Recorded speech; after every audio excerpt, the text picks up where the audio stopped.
co-founding principal architect of Unorthodox Designs. Hi, Salanki Saraf here, Principal Architect of Unorthodox Designs. So, Unorthodox Designs for us means translating happiness into spaces, and it is our guiding motto. Unorthodox Designs actually came up very organically. We have been friends back in college also. Then we got the opportunity to work together, which led to us spending a lot of time together. We've known each other for so long that we are now like family. We are each other's biggest cheerleaders. Yeah, and So- I think we really believe in constructive criticism Yes. if there's any constructive feedbacks, and without taking it, as she mentioned, Salanki mentioned, without taking it on each other's ego, we take it in how we can celebrate our differences, Yeah. and how we can work together as a team and celebrate each other's strength rather than the differences that we have, and how we can take that forward and build a team together and grow together. We were only 3 of us, and there we grew to a team of 5, and then we decided to shift to this office where we are today. And in last 4 years we have grown from a team of 5 to 25 now. Like we've been very fortunate with the kind of clients we have got, but even then I feel that you're so young, you've just started off, and we did start in our early 20s. You have to make them trust your vision, and also you have to make them trust how you're managing budgets. We learned how to divide responsibility amongst ourselves, what to work on, what not to work on, how do you manage your time, how do you manage your team, and how to grow with the team. That's where not in terms of design capabilities, but those are the other factors where you have to really work on and gain your client's trust. When we sit together to design, so all 3 of us bring very different things to the Takes. table. So for example, if I'm looking at more like functionality and keeping a little more earthy palette and creating a very cohesive sort of space, Salanki I think looks at the practicality, and the how it will be executed. Yes. And the Technicality. the technicalities, that Yeah. those nuances and details of how things are going to be done. And what Samiksha adds is the quirk element, and how to spice that thing Yeah. up. And I think so that makes the package whole. So India, in all, designing in India requires a lot of sensitivity. There are so many long-standing traditions. There is so much rich culture. There's so many emotions involved that you have to innate that warmth in every space. And we feel that every space, be it a home, be it any other space, needs to have that timelessness. Still embracing all the new trends and contemporary trends.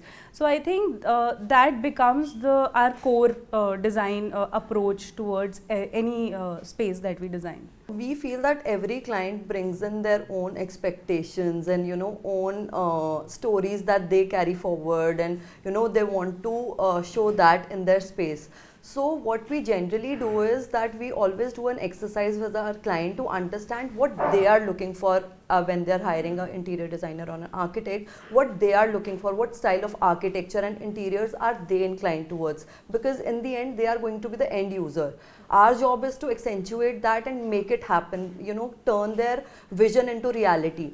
They might not know how to actually articulate that in the physical space, but they might have an idea, okay, I want something like this.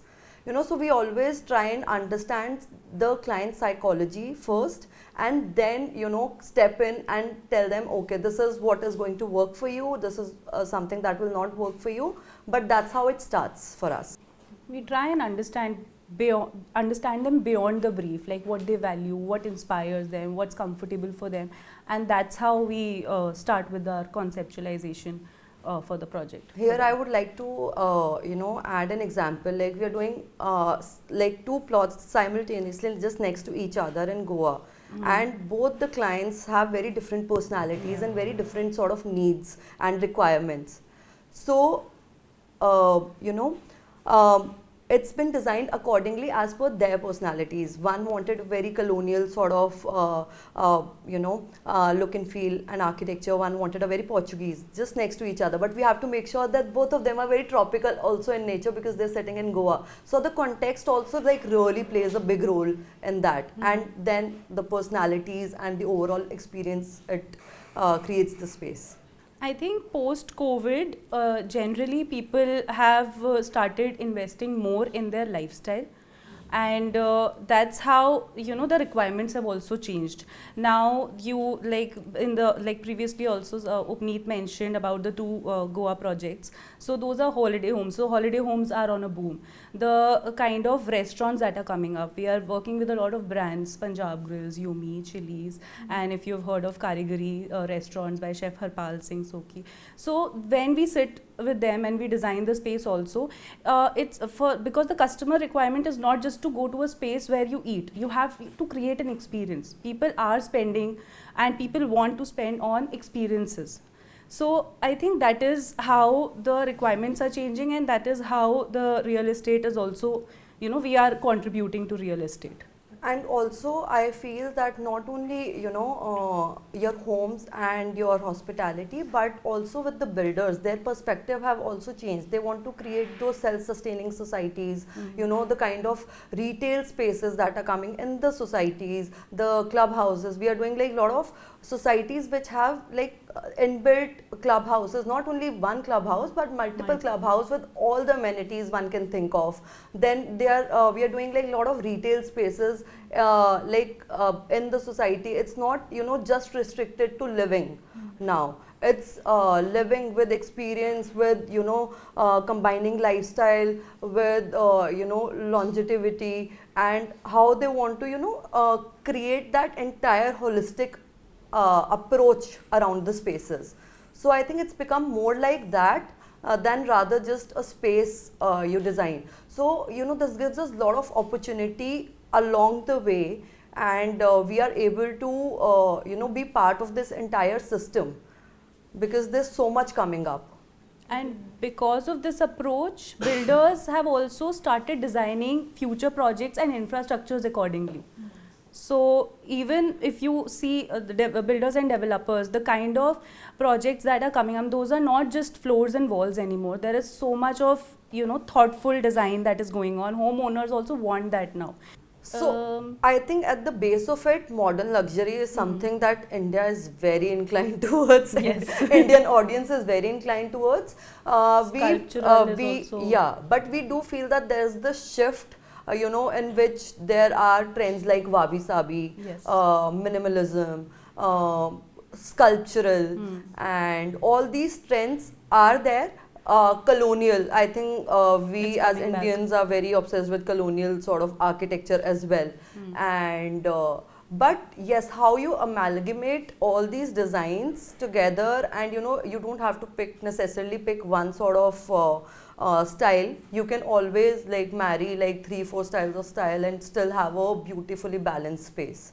So yes, trends we feel that will keep coming and going, but timelessness is something that withstands with time, and then you can keep plugging in your trends here and there. So right now what is happening is, in a lot of residential buildings specifically, if you see that the facades have become very common. Like if you in one street also, you would see such a very similar color palette going on, because I think the audience has become very fixed on a certain color palette, which has been influenced by the modern by the overseas color palettes. But you can't lose the Indianness, you can't lose your context. So we always try and promote the Indian materials. We love to use exposed brickworks and earthy materials and Indian materials to have some character, some distinctive character to the building overall, and have that Indianness and not lose it overall.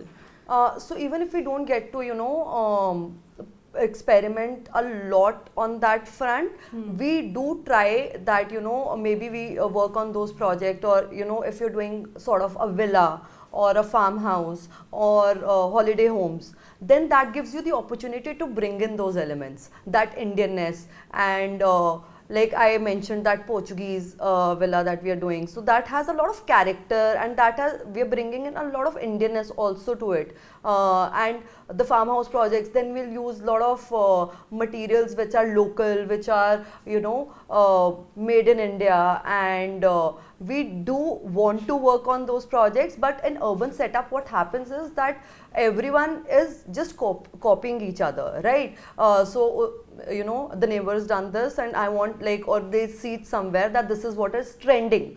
So you know, rather than being that trend follower, we should go back to our roots and you know, try to incorporate those elements, and we do that as much as possible. We do try to be very sustainable in our design approach, the materials we use, how we source it, you know, Where we source it yeah, from. where we source it from. So if we are working in Delhi, for example, so we'll make sure that, you know, we are buying the materials here. So that's very, you know, we are not exporting or, you know, importing much of that. If it's required, then of course yes, but we try, and the materials that we use, there are projects that we have worked on in which we have used reclaimed material. So you know, it really depends on project to project, and we try and bring in as much sustainability in that project as much possible.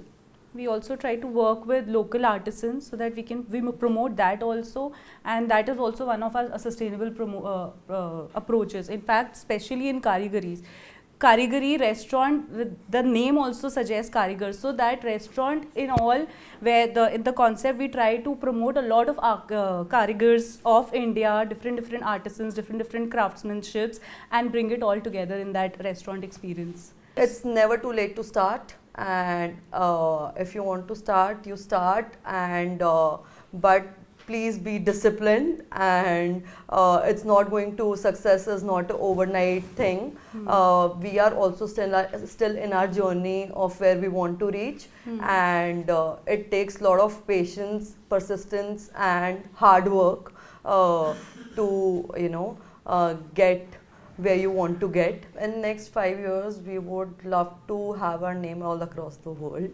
We already expand our footprint. We already did one project overseas in Dubai, so that was a start for us, and we wish to work on a lot of bigger scale projects like resorts, hotels, and working with like a lot of new builders, because you know, the kind of vision that's coming up nowadays is, there's so many opportunities and there's so much to experiment in design. I think we would love to get into more experimental design, and yeah, I think expand our team, grow with our team, and hopefully they also grow with us in absolutely. terms of learning and the kind of experiences they have in the firm. We would definitely want them that they also grow as individuals. Yeah. And we just don't want to grow in scale but also in impact.